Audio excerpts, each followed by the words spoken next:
Hi, this is William with part one of our look at the California Education and Environment Initiative. You're looking right now at the homepage of it at californiaeei.org. It's actually a very informative website, and I will be providing a little mini tour of it, as well as talking about the organization in general. The California Education and Environment Institute is a statewide effort to make environmental literacy an integral part of K-12 instruction in California. One sentence that's left out of me is this one. As the context in which we live our lives, the environment provides students an intrinsically engaging and authentic context for learning.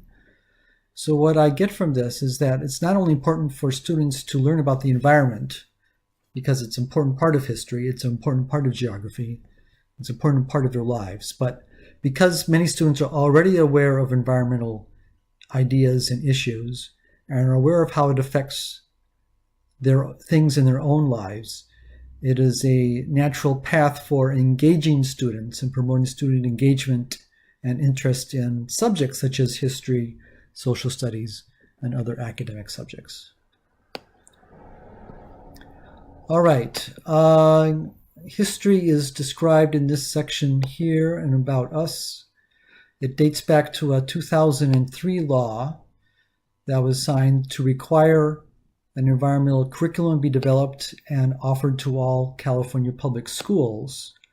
So its requirements included the development of a statewide environmental principles and concepts, EP&C, model curriculum, and make this information available to educators on the internet.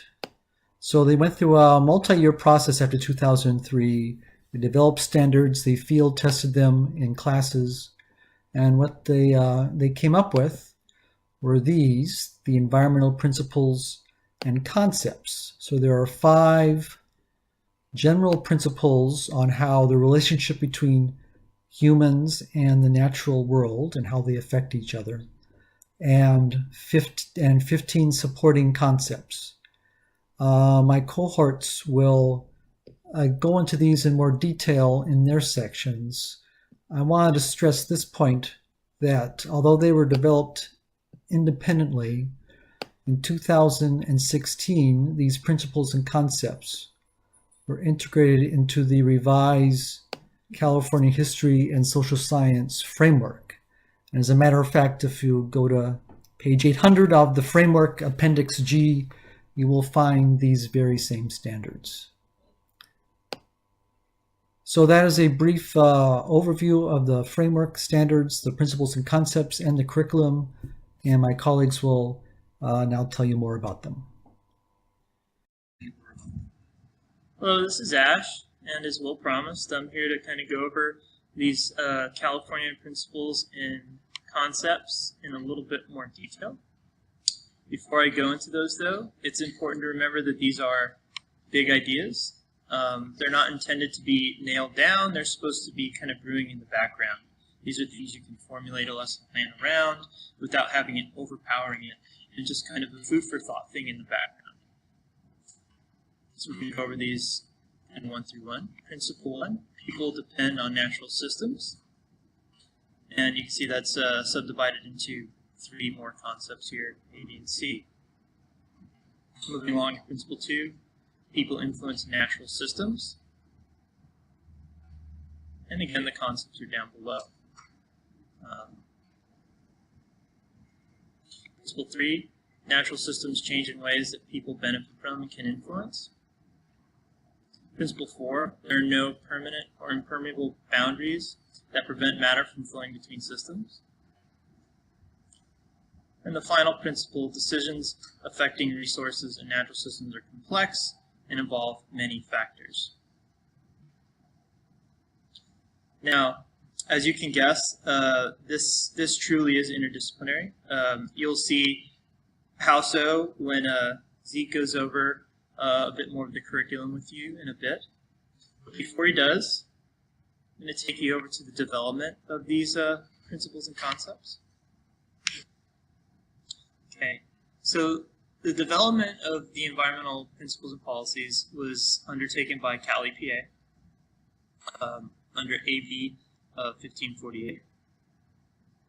And by law, these concepts must align with California's academic content standards and not duplicate or conflict with any other academic standards. So, in addition to that, the other caveat is that they must include, but are not limited to, as of now, 15 topics. And you can see them all here: air, climate, energy, environmental justice, so on and so forth, to 15. As I mentioned, they are not limited to these. There used to be 14. The 15th is climate change. Pretty important one, I'd say. And with that said, I'm going to hand you off to Zeke. Hi guys, Zeke here, and I'm here to talk about the specifics of the curriculum in the Education and Environment Initiative curriculum. So in this curriculum, there are 85 units spread out over grades K through 12 that teach California content standards in both science and history social science.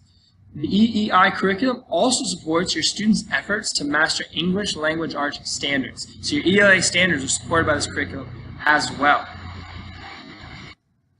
As Ash mentioned before, this entire curriculum is based around the environmental principles and concepts and the 15 environmental topics. So if I go over here and I want to take a look at the catalog for the curriculum, I click on this right here, it opens it up, and I have my PDF here. If I scroll to the table of contents, you'll see that it's broken down by grade. So each grade has several units based around an individual topic. If I scroll all the way down to high school, because that's where most of us are going to be, here I find the units for history, social science, starting first with 10th grade. Let's take a look at this first one. You'll see it's a unit based around Britain solves a problem and creates the Industrial Revolution. It has components that are for both teachers, students, as well as include all the classroom materials. So you get your information on the topic, you get readings for the students, you get graphics, charts, and maps, outside resources that you can call upon, as well as student activities for them to demonstrate mastery. What makes this curriculum so great is that it was designed by California to meet the academic standards of support for both science and history social science in California. Since 2016, the environmental principles and concepts were integrated into the revised California History Social Science Framework and the new California Science Framework. So this is at the core. This was built for California, ready-made to use. It also supports your ELA standards for the state of California. In addition, it has support material that links up and can correlate this to the Common Core standards for English language and arts, as well as the technical subjects. So this really, they've done the work and they've linked this to every standard possible, by grade, by level. As we know, teacher time is precious. It's at a minimum. So this curriculum was created with the idea not to put any extra burdens on teachers. Each unit shows exactly what California content standard it is teaching to mastery. It also shows the standards lesson by lesson. In addition, it shows what standards are taught in each grade by the environmental principles and concepts used to teach them. If we go to the spiral guide here, we can see how the curriculum returns to the principles year after year to reinforce material already mastered and to engage in new, deeper understanding as the student ages. So you see it lists the standards and the principle it uses to teach that standard. And as the years go by, it cycles back and forth through these principles to really hammer them home and have the students understand them at multiple levels. The great part about this is because it's so spelled out and because it's so ready to be made by California, it becomes essentially plug and play. You can drop a unit in instead of using your textbook and still receive all the content standard information you need. Finally, we as teachers don't want to use anything that hasn't been tested or vetted. This curriculum has been tested, vetted, and approved. If we go here, we can see that it was unanimously approved in 2010 by the California State Board of Education to be used in classrooms. It has been vetted by technical experts in respective fields, as well as being approved by the California Environmental Protection Agency. The information and data in this curriculum is solid, sound, and ready to be used.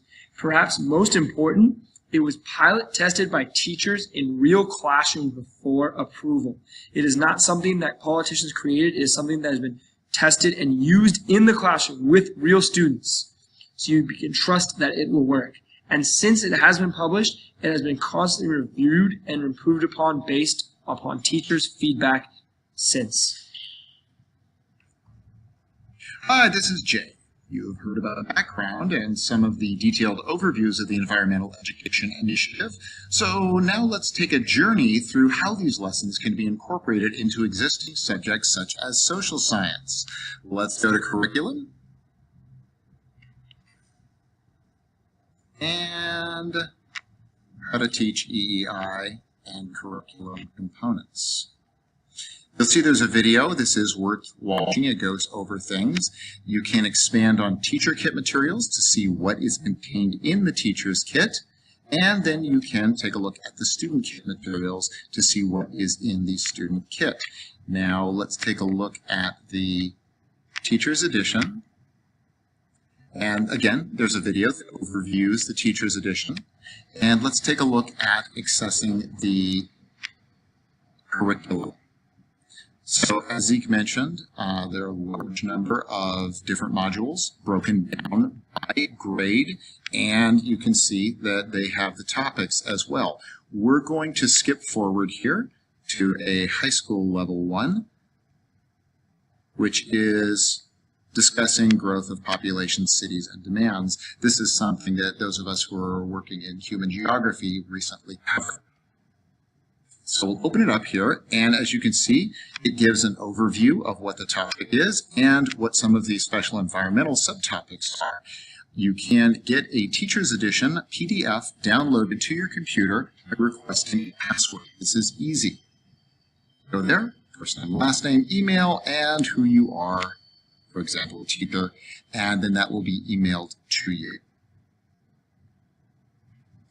So I won't go into the PDF itself, but it is quite comprehensive. But I want to talk a little bit about some of what the other aspects of the unit are. For example, I want to take a look at this map here, the human imprint map. We'll toggle over to that. And it talks about road density. It talks about areas of California that are most impacted or least impacted by human activity. As Zeke mentioned, this is aligned with Common Core, and so we're going to take a look at the Common Core correlation guide. It does give you standards and tips, shows how it all works together to help you align your lesson with Common Core. Let's talk next about the unit planner feature, which is very, very handy for teachers. We go over to curriculum and then why teach replacement strategy, and it will specifically talk about this unit planner, which is located again in the Each Teacher edition. And you can take a look here, learning objectives, summary of activities, and also it's textbook aligned. And the textbook alignment helps teachers use these EEI lessons in place of lessons within the textbooks they're using in class. Finally, let's talk a little bit about training. There is training available. They have in-person workshops and live webinars and on-demand webinars. What the training allows you to do is not only delve into how to most effectively use the EEI program, but it also gets you free hard copy of the lessons to use in your class. So it is a win-win and worth looking into for your teaching social science, science, or other areas.